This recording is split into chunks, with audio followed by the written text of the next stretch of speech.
Back in the 2013-14 season, the race for the Golden Boot was incredible. We had the likes of Luis Suarez, Daniel Sturridge, Sergio Aguero, Wayne Rooney, Edin Dzeko and more, all fighting to be the league's leading goal scorer. 15 plus years ago, Manchester United had the likes of Wayne Rooney, Dimitar Berbatov, Cristiano Ronaldo and Carlos Tevez all on their books. Yet when we think about strikers for the big clubs now, what do we see? Darwin Nunez and a whole load of Timberland boots. What's one thing that every underperforming number 9 has in common that's graced the Premier League in the last 3 years? Apart from the fact that Chelsea tried to sign them or did actually sign them. It's the fact that they're not clinical. Frustrating for all of their fans alike. We've got strikers who couldn't score in a brothel. This is pathetic! I'm sick and tired of it. He's bloody missed it! So what's the deal? Are Premier League strikers worse than they used to be? I'm gonna be honest, yeah? The Premier League having Nicolas Jackson, Timo Werner, Richarlison, Darwin Nunez, it just had Romelu Lukaku in it. That should be getting investigated by NATO, mate. I'm talking FBI, NASA, Neighborhood Watch. I want everybody looking into this because I swear down the amount of big chances we're seeing getting missed at the moment is off the scale. To be fair, NASA are probably too busy investigating why there's a football from a Gabby Jesus strike knocking on an Apollo window somewhere. Well, we hope. Like, genuinely, if I was a young footballer, right, if I was a kid watching the Premier League, right, I'd rather be a right back. I swear down. You're more likely to get a goal contribution as Trent Alexander-Arnold right now. And you know what's sensational? I don't have to worry about what I say in this situation. None of them are going to beat me up. Because you honestly think Darwin Nunez can hit his target? Not a chance, mate. Thank you for support. You know what? We might as well start with Darwin Nunez, all right? There's a lot of discourse around him at the moment. There kind of always is, truthfully, with the Uruguayan. And look, listen, watching him week in, week out, he might not enjoy what I'm gonna say in this video. It won't actually matter because he won't manage to actually hit the dislike button properly. Fucking hell, man, that's not what I meant to do. But the guy is genuinely an anomaly. I go through cycles with Darwin of how I feel about him. My love for him never wanes, all right? It's like a toxic relationship. No matter how I'm treated by him,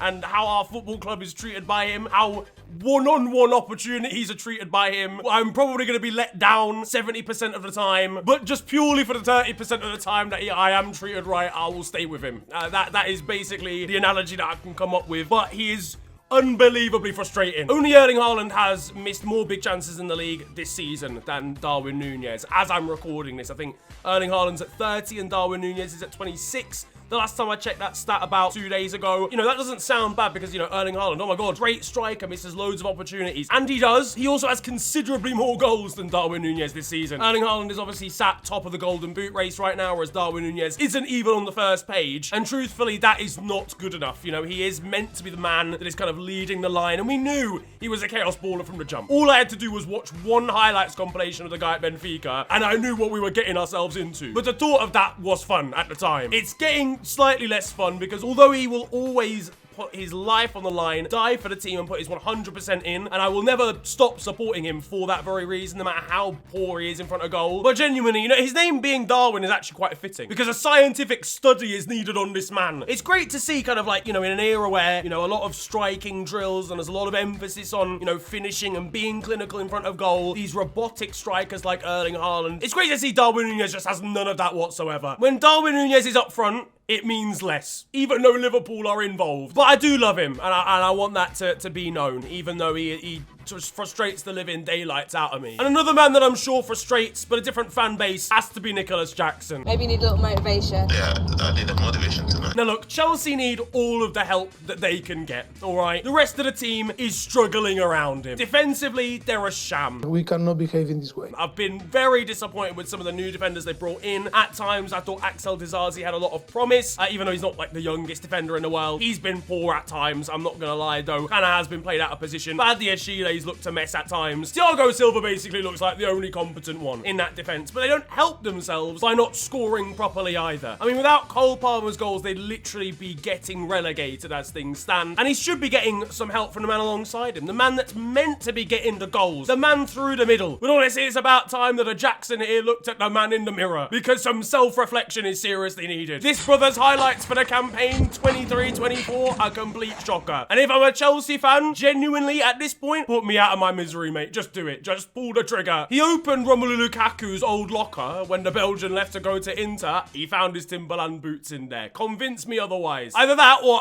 genuinely he's been high for the last 3 game weeks. Genuinely, the finishing capabilities against Manchester City in the FA Cup, appalling. Like, Maurizio Pochettino has failed dramatically in certain games for Chelsea this season. Their record in the second half of games is appalling. They can't see them out. They ain't got the mentality for it. Or clearly his team talks are a shambles. But in that game specifically, Chelsea did absolutely everything they could from a tactical perspective to beat Manchester City, one of the best teams in the world, and right now the best team in the country, just about. What let them down? A striker that is not clinical. How are you getting 0 XG from a one-on-one? That's not even possible. All you have to do in that situation is shoot. At least try, brother. Because honestly, the guy just is so distracted when the ball comes into the area. Let's kick it.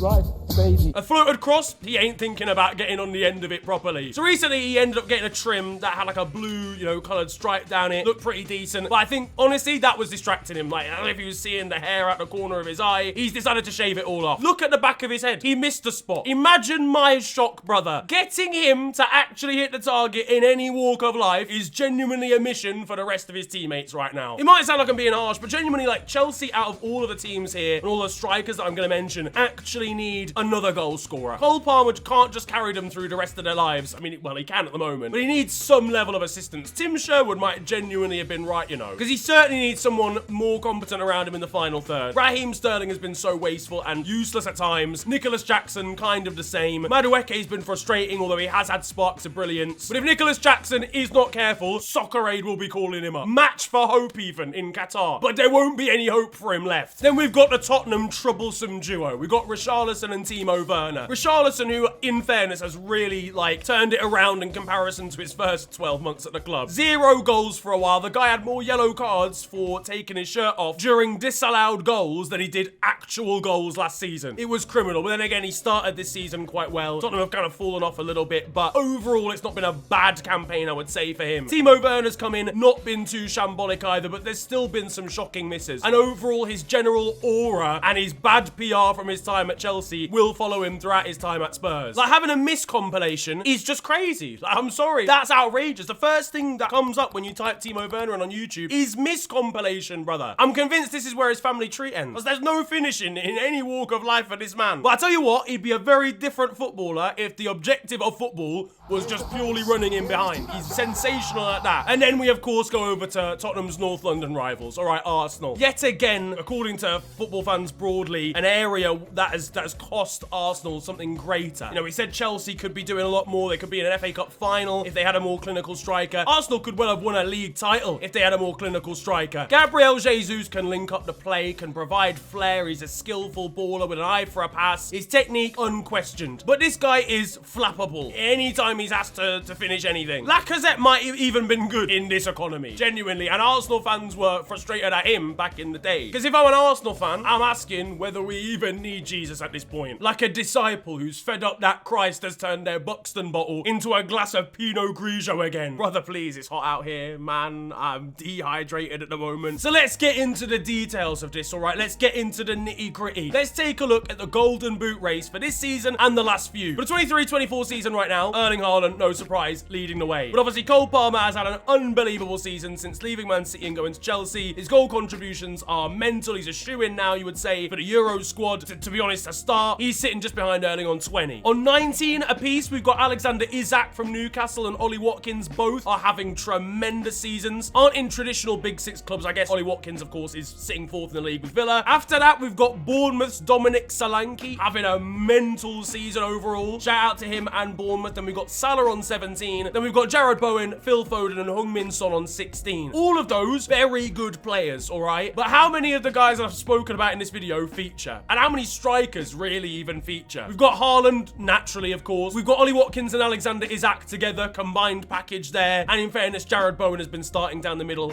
at points during the season for West Ham. But there's also a lot of wide players, you know, the likes of obviously Cole Palmer, Phil Foden, Heung-min Son, Mohamed Salah, even people like Bukayo Saka and stuff further down the list. In fact, you keep going, you've got the likes of Kai Havertz, Hwang Hee-chan, Leon Bailey, and Anthony Gordon. Even Bruno Fernandes has got double figures. Darwin Nunez, who I mentioned, is on 11 11. Nicholas Jackson is on 10. And then the rest that I mentioned aren't really even in the top 50. I don't even know if they're in the top 100, truthfully. Last season, we got 36 for Erling Haaland, 30 for Harry Kane. Ivan Toney's on 20, Mo Salah 19, then Wilson and Rashford. The season before that, Mo Salah as Golden Boot winner along with Heung-min Son, Cristiano Ronaldo, Harry Kane, Sadio Mane, then De Bruyne, Jota and Vardy joined on 15. And in the 2020-21 season, we got Harry Kane, Mo Salah, Bruno Fernandes, Patrick Bamford and Heung-min Son, and then Dominic Calvert-Lewin. That, of course, was the COVID season, or like the second half of it. Let's compare that to like 2016-17, for example, where Harry Kane won the Golden Boot with 29 for Tottenham. After that, we got Romelu Lukaku, of course, a number 9. Alexis Sanchez, in fairness, a wide player, but then Sergio Aguero, a natural striker. Diego Costa, a natural striker. Zlatan Ibrahimovic, and then Josh King and Christian Benteke. Shout out Josh King. Back to 2013-14, you've got Luis Suarez and Daniel Sturridge. Yaya Toure provided a mental season from midfield, but then you've got Sergio Aguero, Wayne Rooney, Wilfred Bonny, Edin Dzeko, Olivier Giroud, Romelu Lukaku, and Jay Rodriguez. Yaya Toure there, pretty much the only player that was not a natural through-the-middle striker. And all the way back into 2009-10, we've got Didier Drogba top, ahead of Wayne Rooney, Darren Bent, one of the most underrated strikers, gotta be, in English football history. Just below Jermaine Defoe, I reckon, and had probably less consistency, and his prime wasn't as long, but Darren Bent was serious. Carlos Tevez,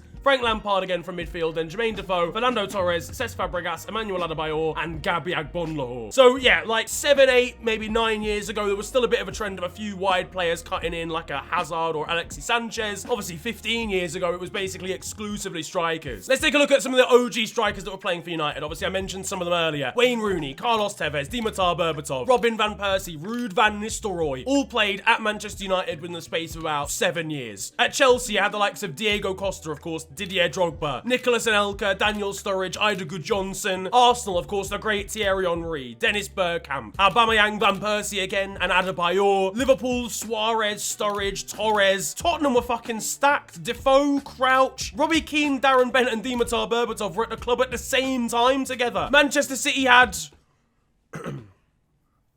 what I'm trying to say is the big clubs in the Premier League in the sort of mid to late thousands, even into the early 2010s, right, were stacked with actual through-the-middle number 9s and a lot of talent and even some depth as well. Whereas now we look through some of these teams, and even Manchester United, right, you're looking at Rasmus Højlund, has done genuinely pretty well in his first season. I think there's a lot of promise in that kid. But even, you know, Liverpool, Darwin Nunez, Diogo Jota, I guess, is behind him, who in fairness is a pretty clinical finisher. A lot of teams are converting wide men and playing them through the middle, like we've seen with Heung-min Son and Jared Bowen this campaign. And I think what I'm trying to get at is basically football has changed pretty dramatically. Gone are the days where you even need 2 number 9s in the same team, or a 9 and a 10, like a little and large combination. Nobody plays 4-4-2 anymore. You don't even need to have 2 strikers on the pitch at the same time. So just by proxy, you don't need as many strikers in your team. We're looking at wide players now getting goals. You know, Liverpool started, well, not started that, but there was a trend with Liverpool with Sadio Mane and Mohamed Salah. At the same time, you were seeing Alexis Sanchez at Arsenal and you were seeing Eden Hazard at Chelsea.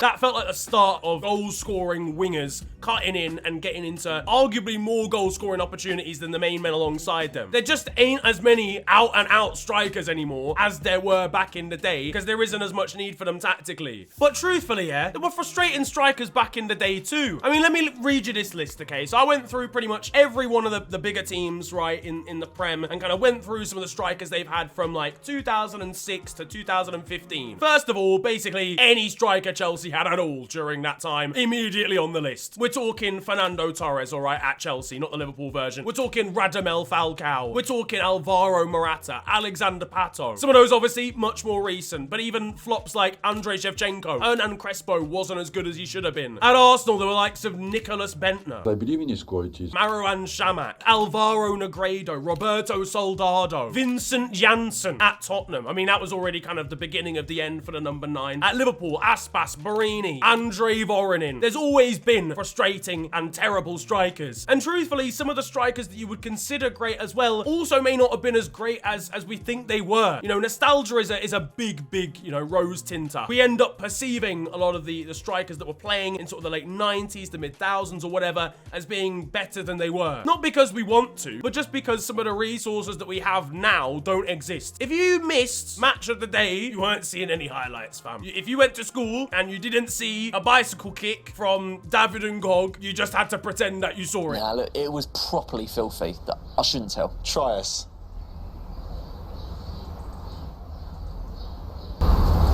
And obviously even further back in time into the 90s, or as I said, the early 2000s, there was really no technology to actually provide you with the highlights that you did miss, or a full match if you didn't go to the game. Nobody knows whether Thierry Henry ghosted against Tottenham in 2001, unless you were at the stadium at the time. Whereas now you can know whether a striker hasn't performed at the level they should have done because of stats like XG performance, because of their sofa score rating, because you can quite literally go onto the internet and watch the full match if you want to. Also, I don't know why I was pretending TVs didn't exist in 2001. Obviously, you would know if Thierry Henry ghosted if you watched the game. What I'm trying to say was a lot easier back in the day to probably overlook someone playing badly or having a poor run of 3 or 4 games where they didn't contribute, because there wasn't social media to discuss it, there wasn't stats that would actually highlight a lot of those things to you, and there wasn't as much access to actually watching the games at the time. Obviously, I'm sure Darwin Nunez would have maybe failed the eye test back in the day, but the fact that, you know, we talk about his big chances missed and XG underperformed and all of these mad statistics that weren't really created until about 10-15 years ago, it makes it even more prominent, like from a scientific basis, that he's not doing as well. There might be household names that would be having the same pressure put on them on social media and by statisticians if they existed in this current era as opposed to when they existed in the late 90s or something. Overall, I do genuinely think though, with that all being said, the quality of strikers right now in the Premier League is not very good. And it's not been great for a while, but that's just amongst the big teams. And that can just come down to bad recruitment, that can come down to just a massive amount of pressure because of price tag or because of social media expectation, because there are still good strikers in the league. You know, we've got to give props to the likes of an Alexander Isak, who is playing out of his skin, has crazy amounts of goals to say how little games he's actually played this season. Genuine player of the season contender. Ollie Watkins is not only getting goals, but he's also creating and setting them up as well. Dominic Solanke's having the season of his life. There's great strikers out there, but unfortunately, I think some of the big clubs rely on a number 9 or a central striker to be more than just a goal scorer now. That's where you end up with the frustrating ones like Gabriel Jesus. But let me know what you think down in the comments section, man. Are the quality of strikers in the Prem now worse than they were